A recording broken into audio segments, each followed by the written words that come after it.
Et voilà, à mes bacs, décision mène et l'homme ses signatures, le vieux père Nabino. Toujours plaisir d'être ici avec vous, mes frères. N'oubliez pas de vous abonner et cliquer sur la cloche de notification pour ne pas rater nos new vidéos. Batu Balobaga et Larry aussi parle de sa façon. Ça date de longtemps, hein?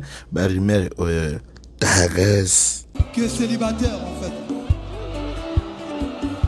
Non, en vrai, on s'en fout. C'est juste pour danser en fait. Kota Kala, tu sais, les Congolais parlent beaucoup pour rien. Mais ce qui est vrai, c'est qu'au Koufi, Tokobala ye. Vouloir ou pas, Tokobala, Tokokabola va bien ayo. Vériki sa Koufi, moi c'est Kimi na Mbongo et biso ba Congolais tozozela.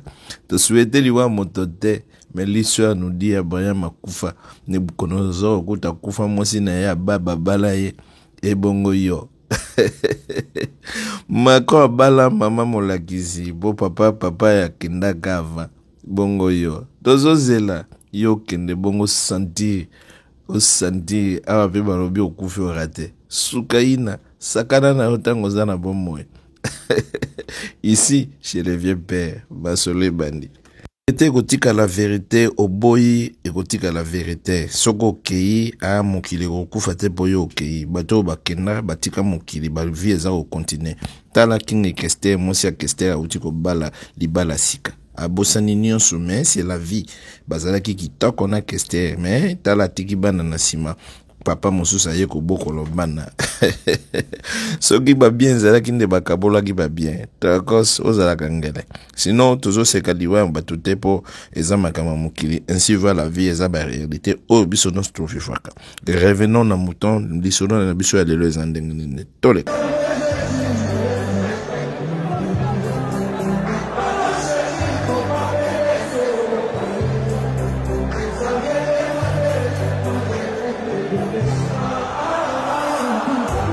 Toujours biso ba Congolais tolingi koloba tolobaka pour de rien mais sometime ba rimer mosusu ebimaka ezalaka pe vrai toyaka komona ngo na suka keza kitako.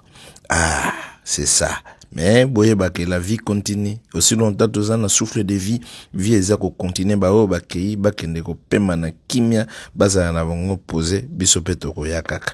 C'était rien, c'était hier que batu ya makambo ya Cindy Leker bazalaki koloba Cindy Leker azalaka moindo pe akoma pembe to ebite soki abanaye koluka bakoka na mama Lia po balobi mama Lia pembe o wapi pembe naturel kitoko mwasi oyo kitoko sinon Kofi azwaka pe basi ya kitoko Cindy pa aza mwasi mabete mais barimer eutaki koleka bikolo elekaki ke Kofi Olomide akokolaka Cindy Kofi Olomide achubaka Cindy bato balobaka di n'importe quoi mais sometime banews mosusu ekomeki kobima c'est comme si makambo ngo eza vrai toyaki koyoka lisusu ke nani mama Lia akotisaki demande ya divorce mais jusque là tomoni nano bapreuve moko tangible te tomoni pa epe basigner papier ya divorce te alors ceux qui divorce esalama babien bapartage de biens esalama wapi badocument pe tomoni te ndenge kaka masolo ya réseaux sociaux ezali koloba bokoloba ke toza kokota na vie privée ya bato non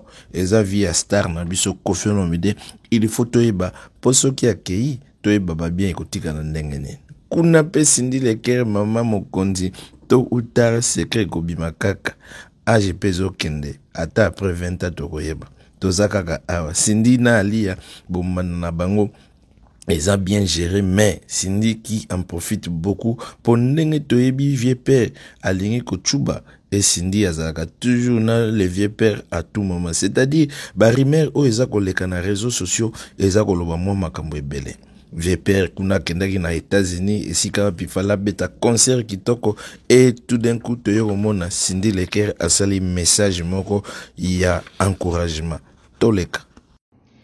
Mbote la famille, Mbote, j'espère que vous allez bien. Voilà, Cindy Leker, il paraît à Zanazemi, il paraît kutu convalescence wana, ezali à lokuta, il paraît à Zobela naete, tout d'un coup, tout moni lobby Cindy Leker abimina, média anniversaire moko kitoko wapi, champagne nde champagne, babengisi ba actrice, babengisi mwa ba vedette ya mba Kongo ndenge masole zalaraka, anniversaire bomona ki ndenge ni makamba réseaux sociaux zalaka, réseaux sociaux pe koma songi ya makambo. Mais elongi ya Cindy Leker lobby total yango zoko mona neti, c'est comme si yaza malade, c'est comme si oyebi ndenge ni makamba basi ezalaka eza soki eza ndenge na zoko kanisa to lobaka ke gloire à Dieu pour nzambe mutu apesaka.